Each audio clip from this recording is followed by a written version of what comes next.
अफसोस की बात यह है कि हमें बीजेपी का डर दिखाया जाता है। क्या भारत में रहने के लिए हमें बीजेपी से डरना ही पड़ेगा? ये जिम्मेदारी किसने हमें दी है कि हम जिंदगी भर बीजेपी से डरते रहें? क्यों डरेंगे?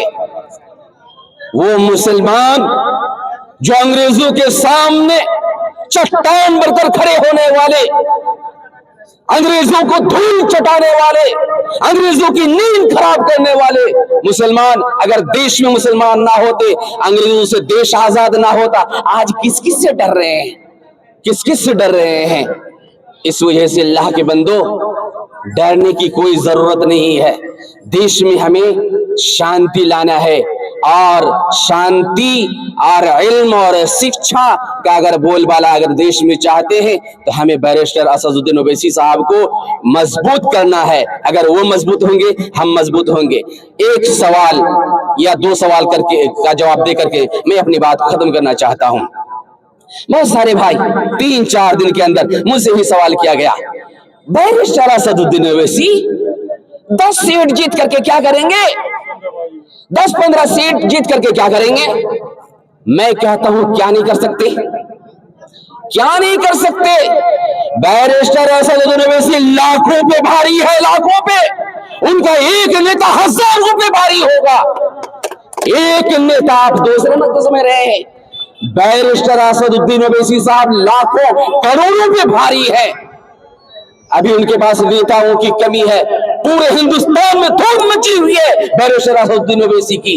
अगर 10 नेता बिहार में पैदा हो जाए तो 10,000 पर भारी होंगे, 10,000 पर भारी होंगे। फिर 26 में क्या कहते हैं, बंगाल में इलेक्शन होने वाला है।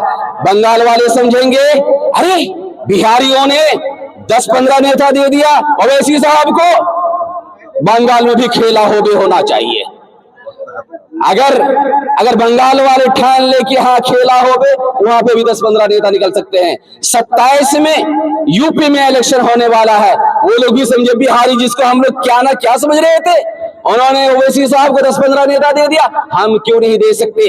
इस तरह से तीसरे, चौथे और इस तरह से पूरे हिंदुस्तान में ओवैसी साहब का बोलबाला होने लगेगा। और जब ओवैसी साहब की ताकत मजबूत हो जाएगी तो इंशाअल्लाह देश में शांति आएगी। हिंदू मुस्लिम जिस तरह पहले कांधे से कांधे मिलाकर चल रहे थे, फिर उसी तरह से हिंदू मुस्लिम सिख ईसाई कांधे से कांधे मिलाकर चलेंगे।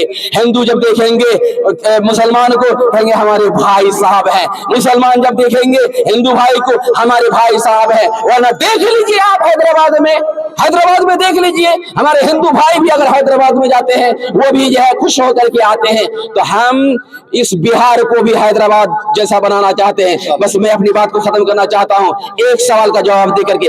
कहते हैं ओवैसी साहब हैदराबाद से बिहार क्यों आ गए? भाई बिहार इंडिया से बाहर है क्या? आप संविधान पढ़े, उसका 3रा खंड आर्टिकल नंबर 29, हर आदमी राइट द इंफॉर्मेशन, जिसमें ये है हर आदमी को बात रखने की इजाजत है। इसी तरह से हर आदमी पार्टी भी बना सकते हैं, जिसकी भी पार्टी होगी पूरे देश के लिए होगी। सिर्फ ओवैसी साहब के लिए कहा जाता है हैदराबाद से उठ के आ गए, तो महाराष्ट्र से राहुल गांधी नहीं आए, दिल्ली से केजरीवाल साहब नहीं आए, यूपी से मायावती नहीं आई। कौन आकर के यहाँ इलेक्शन लड़ रहे हैं, उन पर कोई एतराज नहीं, सिर्फ ओवैसी साहब पर एतराज। ये सोचने की बात है, हमारे जहन को फेरा जा रहा है ओवैसी साहब से, क्या कहते हैं, ताकि मुसलमान जो है देश में मजबूत ना हो। लोगों को मुसलमानों के वोट से मोहब्बत हो गई, नेता से नफरत हो गई है, ताकि मुसलमान देश में मजबूत ना हो। वरना फिर यह क्या कहते हैं, ऐसा सोचने वाले सिर्फ कुछ ही लोग हैं जो चाहते नहीं कि मुसलमान देश में मजबूत हो। तो हमें चाहिए कि इधर उधर ना करें, दिल में मोहब्बत रखते हुए हिंदू मुस्लिम एक देश में एकता पैदा करने की नीयत से बैरिस्टर असदुद्दीन ओवैसी साहब को मजबूत करें। और क्या कहते हैं, ओवैसी साहब की तरफ से हमारे एक सीधे साधे भोले भाले पसंदीदा नेता जनाब मंजूर आलम साहब जो है कैंडिडेट बनकर के आए हैं। आप इनका सपोर्ट करें और भारी मतों से उन्हें कामयाब बनाए। इंशाअल्लाह हैदराबाद की तरह बिहार भी चमकना शुरू हो जाएगा, तालीम में तरक्की होगी और जो है जब तालीम आएगी तो तालीम ऊपर उठाती है, नीचे नहीं गिराती है। इंशाअल्लाह तालीम का सिलसिला अच्छा बनेगा। तो मैं यही से अपनी बात को खत्म करना चाहता हूँ। आखिर में मैं